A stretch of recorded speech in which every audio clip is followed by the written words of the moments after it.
Lídia foi uma das mulheres descritas no Novo Testamento no período dos apóstolos, na igreja primitiva. Esta história está escrita na Bíblia, mencionada em um pequeno trecho do livro de Atos. A Bíblia não nos fornece muitas informações sobre Lídia, mas o pouco que sabemos nos mostra muito sobre a vida desta valiosa mulher, sendo suficiente para entendermos que Lídia teve uma participação importante no início da história da igreja primitiva e ainda serve de exemplo para nós hoje. Entre as mulheres do seu tempo, Lídia rompeu barreiras, abrindo caminho para outras vidas. Os Atos dos Apóstolos, escrito por Lucas no início do cristianismo, é especialmente concentrado no trabalho missionário de Paulo e Pedro. Em toda a narrativa que é desenvolvida, a providência do Senhor aparece em destaque nas atividades de muitos discípulos do Senhor Jesus, com destaque para as mulheres, no tocante à participação no surgimento da igreja. Era a segunda viagem missionária do apóstolo Paulo. O desejo de Paulo era visitar as comunidades já conhecidas, mas pela orientação do Espírito Santo, acabou tendo o primeiro contato com o mundo europeu. Paulo e seus companheiros foram para a Macedônia. Embarcaram em um navio em Troade, cruzando a ponta norte do mar Egeu para Neápolis, que era um porto de Filipos, uma cidade a 16 quilômetros do litoral. Macedônia se dividia em 4 partes ou distritos, e Filipos era a cidade principal de um distrito. Era também uma colônia romana. As colônias eram constituídas, na maior parte, principalmente de cidadãos romanos e localizadas em pontos estratégicos através de todo o império, que desfrutavam de privilégios especiais, tais como um governo autônomo, sem obrigação dos impostos imperiais e os mesmos direitos dos cidadãos de Roma. Uma cidade desse tipo era uma pequena Roma afastada da pátria, sob a lei romana, governada por 2 oficiais militares indicados por esse império. É neste contexto que vamos conhecer um pouco mais sobre Lídia, uma história incrível que nos traz grandes aprendizados. Eu sou Érica Kátia e sejam bem-vindos ao meu canal. Haja luz.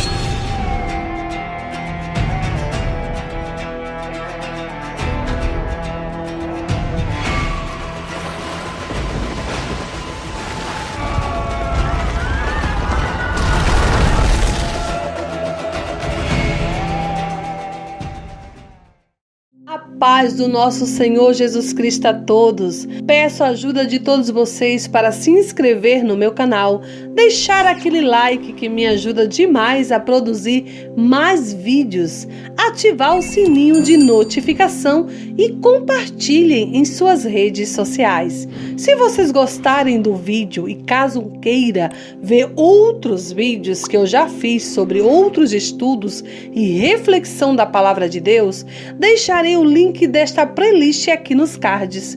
Sem mais delongas, vamos para o vídeo. A história de Lídia na Bíblia.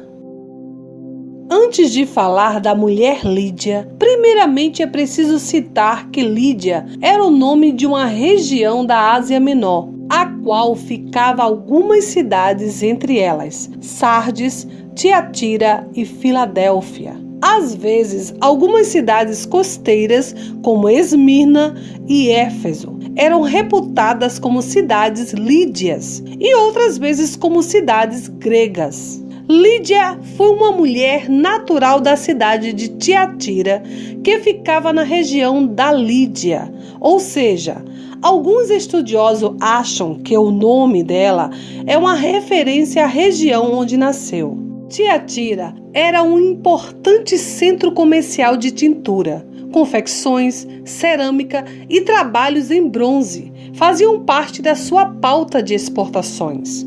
Quantas cores diferentes existem na natureza? Com a tecnologia atual, somos capazes de identificar e reproduzir milhões de tonalidades diferentes, como na tela de um computador.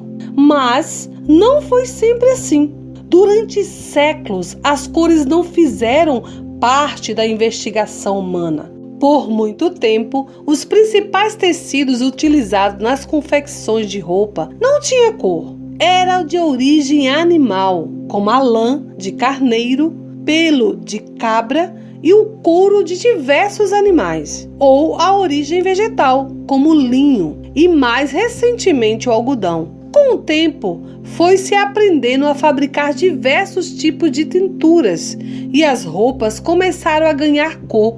O carmim era extraído de insetos, o rosa era tirado das romãs, o amarelo vinha do açafrão e o púrpura roxo. O processo para fabricar esse tecido de púrpura era bastante trabalhoso, requeria muito tempo e, sobretudo, delicadeza. Tudo feito à mão, sem uso de maquinários. Só para fazer a tintura demorava dias e horas. Era um corante de maior renome e um dos mais caros da antiguidade. Era extraído de um molusco comum no Mediterrâneo, chamado por murex. Se extraía a secreção, um líquido branco, onde se imergia o tecido e ao contato com o sol se tornava roxo, tons de vermelho a violeta. Mais de 10.000 moluscos precisavam ser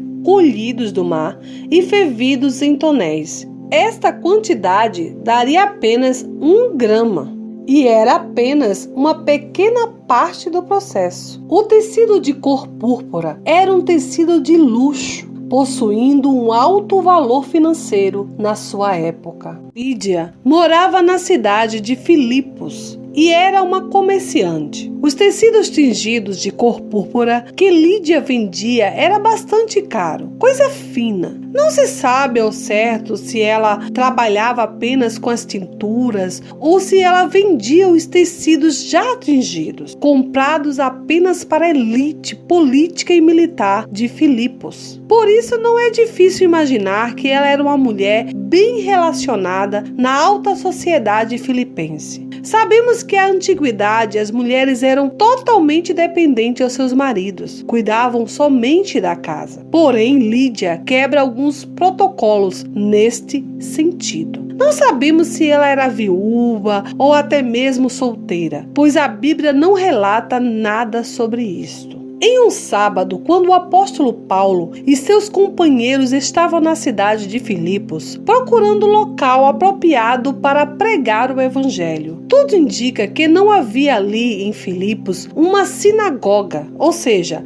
templo de culto judaico. Possivelmente porque, para uma sinagoga fosse organizada, havia necessidade de pelo menos 10 homens judeus. Pode ser que não houvesse essa quantidade de homens judeus na cidade. E onde não havia sinagogas, as pessoas costumavam ir à beira do rio, mais próximo para se reunir e orar. Havia, entretanto, um grupo de mulheres à beira do rio orando. Paulo se dirigiu à beira do rio e começou a pregar o evangelho de Jesus às mulheres que estavam por perto. Uma daquelas mulheres era Lídia, a vendedora de púrpura. Ela é descrita como alguém que adorava a Deus. O Senhor abriu o coração de Lídia para receber a mensagem de Jesus. Ela era uma mulher influente e não apenas aceitou a Cristo em seu coração e foi batizada, mas também falou com sua família e eles também acreditaram e foram batizados. Lídia estava rodeada por mulheres tementes a Deus e isso fez com que ela encontrasse o verdadeiro evangelho e fosse salva. Portanto, esteja atentos com quem vocês têm andado. Será que são pessoas que te aproximam de Deus ou pessoas que estão te afastando de Deus? Independentemente da sua posição financeira ou classe social, procure as pessoas certas. Sabemos através da história bíblica de Lídia que Deus tinha um plano de salvação para ela. Deus, por certo, já sondava o coração de Lídia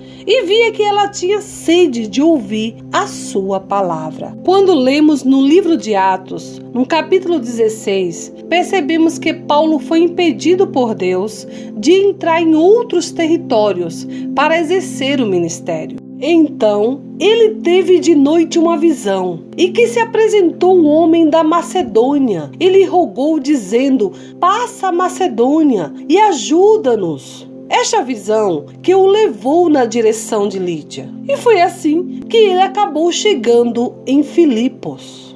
Lídia não estava na beira daquele rio por acaso. Deus tinha marcado o encontro com ela, fazendo com que Paulo também estivesse ali, naquele momento e hora. Quando Paulo começou a pregar, Lídia estava atenta ouvindo suas palavras e o Espírito trabalhando em seu coração, que como uma boa terra da parábola do semeador, do evangelho que escreveu Mateus, capítulo 13, versículo 1 ao 23, a recebeu com alegria. E por isso ela foi salva. Portanto, esteja atento e pronto para ouvir quando Deus te chamar. Lídia aceita de todo o coração, sem se importar com os prejuízos que poderia sofrer, com as perseguições e o abandono que poderia sofrer ao se declarar cristã. Pelo contrário, ela foi batizada publicamente, demonstrando que até os ricos precisam aceitar o Senhor Jesus Cristo como suficiente Salvador das suas vidas. Depois que Lídia aceitou o evangelho pregado por Paulo, ela insistiu que eles entrassem em sua casa. Isto nos mostra um sinal de hospitalidade e também uma certa preocupação em fazer com que os missionários viajantes se sentissem confortáveis e acolhidos enquanto cumpria seu ministério. Ela, mesmo sendo uma mulher rica, com boas condições financeiras, não perdeu sua humildade e hospitalidade. Quando ela insistiu para que Paulo e seus companheiros entrassem em sua casa, ela não se preocupou se iam sujar a casa ou se iam ter gastos hospedando-os, mas com amor ela os hospedou. Ela foi a primeira mulher a aderir ao cristianismo na Europa. A igreja de Filipos, conhecida por Filipenses, nasceu na residência de Lídia. Sua casa era um local de adoração a Deus, onde os crentes ali se reunissem para orar. Lídia se encaixa na prescrição de Paulo como alguém irrepreensível, bom testemunho, boas obras, hospitaleira, serva generosa. A hospitalidade é uma virtude cristã. Devemos saber receber, agregar, inserir, envolver-se, importar-se e ajudar uns aos outros. A vida de Lídia tem tantas riquezas para extrairmos, como o seu profundo desejo de aperfeiçoar a sua fé, sua busca incansável pela verdade, sua determinação de fazer um compromisso com Cristo. Mulher ousada e compromissada para administrar um negócio de sucesso, cheia de hospitalidade e bondade para com aqueles que estavam levando o evangelho de salvação. Que possamos aprender com a história bíblica dessa grande mulher e se voltar cada dia mais para Deus, independentemente da sua raça, classe social ou posição financeira. Deus está com os braços abertos, esperando cada um de nós. Obrigado por ficar até o final. Deus abençoe a todos. Até o próximo vídeo, se Deus quiser. Um grande abraço. Tchau!